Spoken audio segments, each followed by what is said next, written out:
nan gammada. Eeyyee nan gammada. Jaalattotaaf maatiiwwan aartii akkasumas dinqisiifattootni waloo xinqataa kumarraa martuu ashamaa akkam jirtu. Oduu aagaa gurraaf tolu isa qalbii sooree gammachuu isinitti horu qabannee as baane. Eeyyee aaga dhagaya.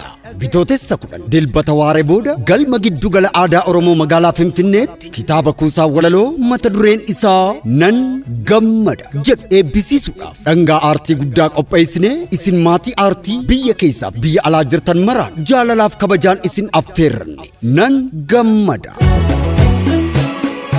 Waloo beekamaaf jaalatamaa kan dubbiin afaansaa dhagahamee hin quufamne jechootni mimmiidhagoon keessaa yaa'anii hin dhumne kan waltajjii yaabee bookkisee maalummaaf humna walaloo nutti agarsiise. Walowwan jajjaboo hedduuf ifa ta'ee dhaloota qaree barsiise daandii itti agarsiise. Jabaa ilma sabaa waloo xinqataa kumarraatiin kan barraa'e kitaaba kuusaa walaloo nan gammada jedhu eebbisiisuudhaaf sagantaa qophaa'e kanarrattis hayyootaa fi beektotni akkasumas artiistotni jiru jedhaman kanneen simboo sagantichaa ta'an ni argamu qophii kanatti miidhagina addaa uumu.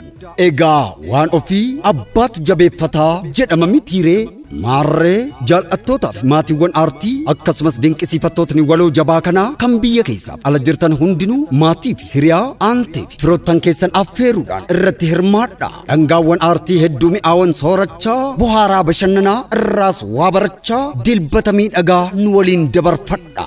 Bitootessa 10 galma giddu gala aadaa Oromoo Finfinneetti nan gammada irraa hin hafamu.